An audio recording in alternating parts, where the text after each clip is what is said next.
क्या आपने कभी सोचा है कि आकाश में घूमते ये ग्रह और चमकती राशियां आखिर हमारे जीवन को किस तरह से प्रभावित करती हैं? आज हम उसी राज की शुरुआत करने वाले हैं। मैं आपका स्वागत करता हूं और इस एपिसोड में हम दोनों मिलकर ज्योतिष के आधारभूत रहस्यों को सुलझाएंगे।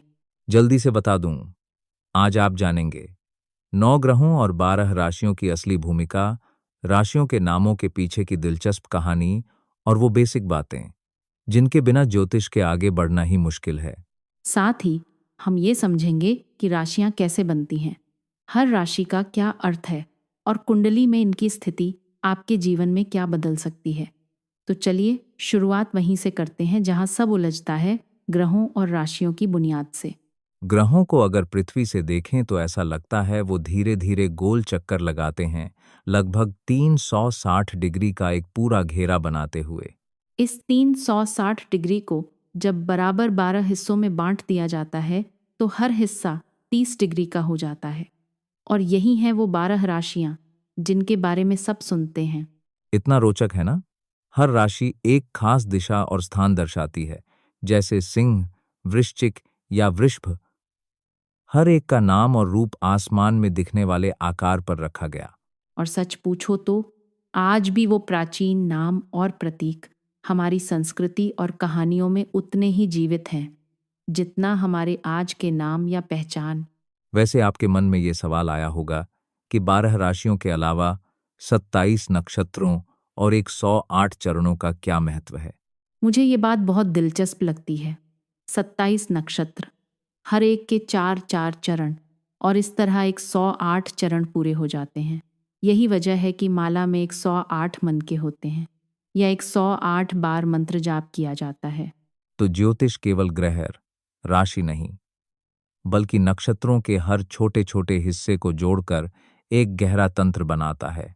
यानी जब हम अपनी कुंडली देख रहे होते हैं तो असल में हम आकाश के हर उस हिस्से की छाया देख रहे होते हैं जिसे हमारे पूर्वजों ने हजारों सालों तक परखा और साधा। क्या आपको कभी सोचा है, मेष, वृषभ, मिथुन आदि राशियों के नाम कैसे पड़े? ये सबसे मजेदार हिस्सा है। जब प्राचीन लोगों ने आकाश में तारों के समूहों को देखा, उन्होंने उन्हें जानवरों या खास आकृतियों से मिलाया, जैसे मेष यानी भेड़, सिंह यानी शेर और धनु यानी धनुषधारी। अक्सर लोग मान लेते हैं कि ये बस कल्पना है, लेकिन असल में उन आकृतियों में संस्कृति और समय का गहरा प्रभाव मिला हुआ है।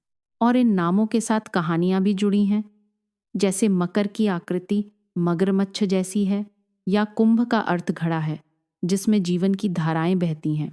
अब बात करते हैं उन 9 ग्रहों की जो वैदिक ज्योतिष में सबसे अहम माने गए हैं। सूर्य, चंद्रमा, मंगल, बुध, गुरु, शुक्र, शनि, राहु और केतु। यहाँ सबसे दिलचस्प बात यह है कि राहु और केतु असली ग्रह नहीं बल्कि छाया ग्रह हैं, यानी ऐसे बिंदु जो ग्रहण और छाया के कारण बनते हैं, लेकिन उनका असर लोगों की जिंदगी में उतना ही गहरा महसूस किया जाता है। तो कई बार लोग पूछते हैं, क्या सच में इन ग्रहों का असर होता है? अगर पृथ्वी पर पानी और ज्वार भाटा चंद्रमा और सूर्य के कारण बदलता है, तो बाकी ग्रहों का भी कुछ तो प्रभाव होगा। मुझे लगता है विज्ञान भले आज इन सबकी व्याख्या ना करता हो, लेकिन अनुभव और परंपरा में इनका असर महसूस किया जाता रहा है और इसी वजह से ज्योतिष आज तक जीवित है। तो जब ये सारी राशियां और ग्रह अपनी जगह तय करते हैं, तभी बनती है आपकी कुंडली, एक तरह का आकाशीय नक्शा आपके जन्म के उस खास पल का। हर कुंडली में 12 भाव होते हैं, जैसे 12 कमरे, और हर भाव जीवन के एक अलग हिस्से को दर्शाता है।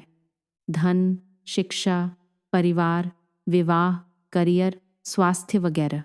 इस नक्शे को समझना वैसे थोड़ा मुश्किल लग सकता है, लेकिन जब आप जान लेते हैं कि कौन सी राशि कौन से भाव में है और कौन सा ग्रह कहाँ बैठा है, धीरे धीरे सब साफ होने लगता है।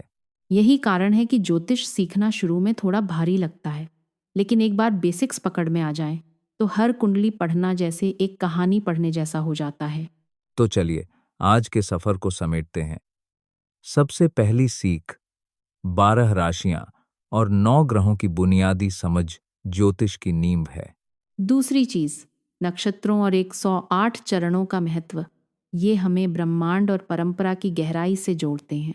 तीसरी खास बात, कुंडली के 12 भाव हर इंसान के जीवन के हर रंग को दर्शाते हैं और यही इसे बेहद व्यक्तिगत बना देते हैं।